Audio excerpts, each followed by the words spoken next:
Hi, I'm John, and today we have some more loads from Class 1 Modelworks. Loads for their depressed center flat cars. So I'm going to go hang out with my buddy Seth for a while, and we're going to take a look at these things. Let's go to Seth's place.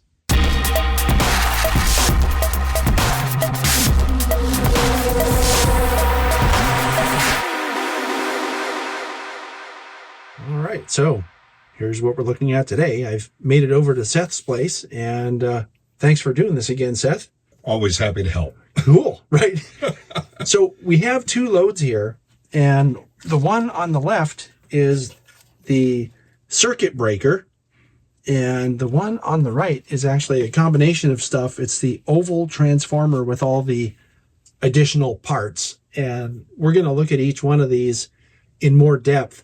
We have them on the depressed center flat cars just because it looks better that way. These loads do not come with depressed center flat cars. There's something for you to be depressed about. Well, there you go. Maybe Class 1 can offer us a crate full of lithium for the depressed centers to make them feel better. Oh, that would be a great idea. And then we already have some plans about how to refill the gas in one of these loads. But we won't talk about that. But we do want to mention what the prices are. The circuit breaker's MSRP is $47.99. Okay, so that's the one on the left, right? The one on the left. And behind door number 2, we have the oval transformer at $49.99. Okay, and it comes with everything you see on that flat car behind the one in the front there. So that's a lot of stuff. Yeah, plus the cute little oh yeah, let's not forget insulators. So the insulators come with this. The oval transformer also comes with some nicely pre-weathered floral wire. How cool is that? So you don't have to go buy. This is wonderful, yeah. Yeah, you don't have to go buy that stuff. It's very thoughtful. You don't have to think about it. You don't have to scrounge around in your wire bin. Just typical of the thoughtful design and packaging of Class 1. Yeah. So let's look at the circuit breaker first. All right, so over here we've got the circuit breaker, and this is really the very same idea as a circuit breaker on your layout.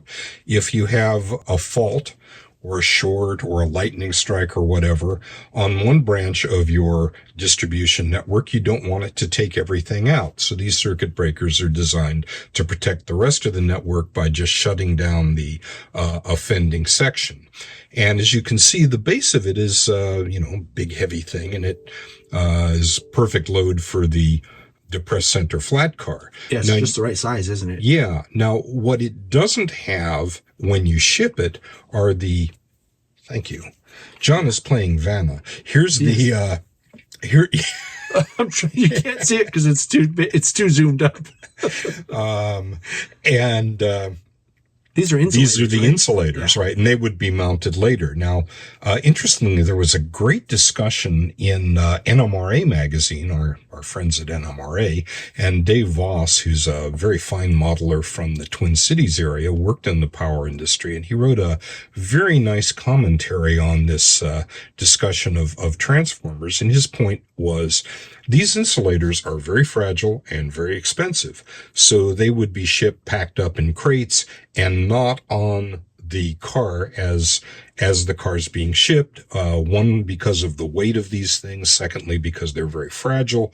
And thirdly, because the clearance diagram now, increases dramatically. It's well beyond plate C. Yeah.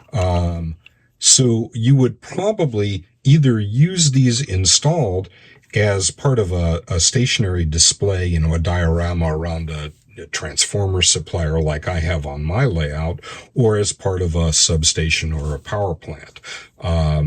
You could, of course, build a crate and put them on the end platforms. And by the way, we're using the Southern Railway version of the car here, which has this wonderful exposed deck with the metal grid on it. I think I just heard a squirrel happen. A squirrel? Yeah. It's like, when we start working with Class 1 stuff, it's all so nice. I mean, you just, have to. Hold on. Let's show that because it is really cool. Okay. Squirrel moment here. John's going to do a little editing. Squirrel. On some of these cars, the owning railroads decided maintaining the wooden decks was a lot of trouble, and people were mostly torch welding the dunnage on anyway. Uh-huh. So they just took the wooden planks off and put metal mesh over the holes so people wouldn't fall in. And this is what the Southern and a couple of the other prototype railroads did. And Class 1 has just done a spectacular job of modeling it. Yeah. There's a spotlight on these cars, and I mentioned on it that these are actually etched metal. This isn't like plastic, and you can see the truck under there. Yeah, and of course the body is all metal, so these are appropriately weighted and track well. And again, can't say enough nice things about just the thought and attention to detail in Class 1's work. There's this box. It looks like a utility box on the back there. Yeah, I imagine that cabinet is for local controls for the breaker, and perhaps some of the connections are routed through there.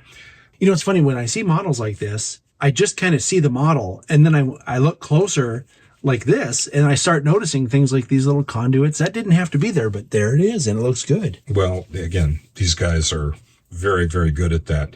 One thing that you might do if you were going to model it in shipment is make some sort of dust cap or covers for where the insulators fit in. And Dave Voss commented that those were usually yellow, or at least for the conduit caps. Again, it was important to keep these things clean, keep contamination out of them. So, consider that when you're preparing your load. So we're going to look at the oval transformer. And I got to say, Seth, looking at the other piece that we just finished, I felt kind of sad because there wasn't a lot to go all the way around looking at. But this has a lot of detail and several different parts that we can, wow the people with. So to be clear, it does come with all 4 parts here in the same kit. I'm going to call it that.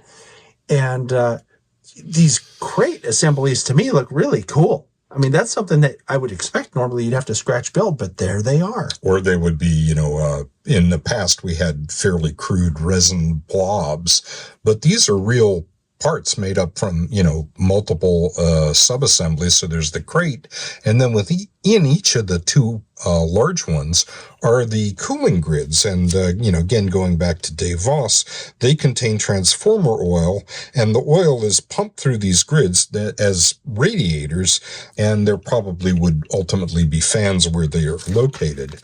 And they would be attached to pipes that stick out, and you can see the detail where the pipes are capped. Is that what these are here? I believe they are. That's cool. I noticed there's also a little spigot down here too, like a hose. Well, it's probably to drain be able to do an oil change effectively. Right. And they would typically be covered or capped off with a yellow capped device to keep contamination outside of the transformer. So these are essentially radiators, and then you can see the plates where the insulators would go. And sure enough, in this little crate, we have 3 large and 3 small insulators. Here, let me just move this so people can see that the insulator receptacles are also 3 large and 3 small. And then here are the insulators themselves. Yeah. And I'm going to take this off so that people can see it, because you can see them in here if you look. 3 large, you can see the top row, and 3 smaller ones in the bottom row. Yeah. So the whole thing fits together. So this, of course, is just all the major parts you need to start a diorama at a substation or a power plant. But they also, just the way they come, make a great load for Class 1's, just absolutely awesome Flatcar. So, yeah.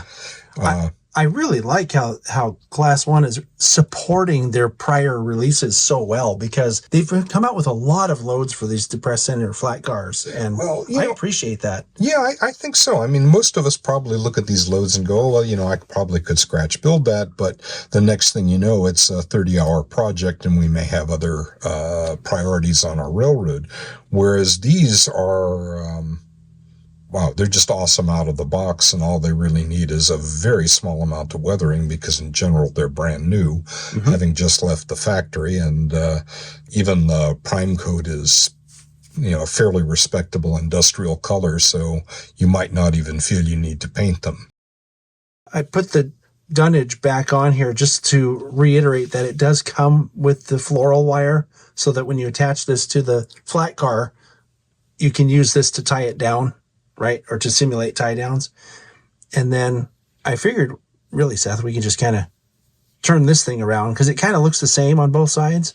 But I do want to bring it up closer to show the detail on the radiator. And that's a place where you might want to, put a little pin wash or India ink, whatever, just to bring out the depth a little bit. And then once again, this is that little box that holds the insulators, right? Yeah, and you could imagine these things not only as a load, but you could park one of these flat cars on a siding with a crane and be unloading these onto trucks, or you could show them in a partially assembled substation or distribution yard and workers starting to hook them up. So, there's a tremendous amount of great detail to work with here to really tell any kind of story you'd like with them.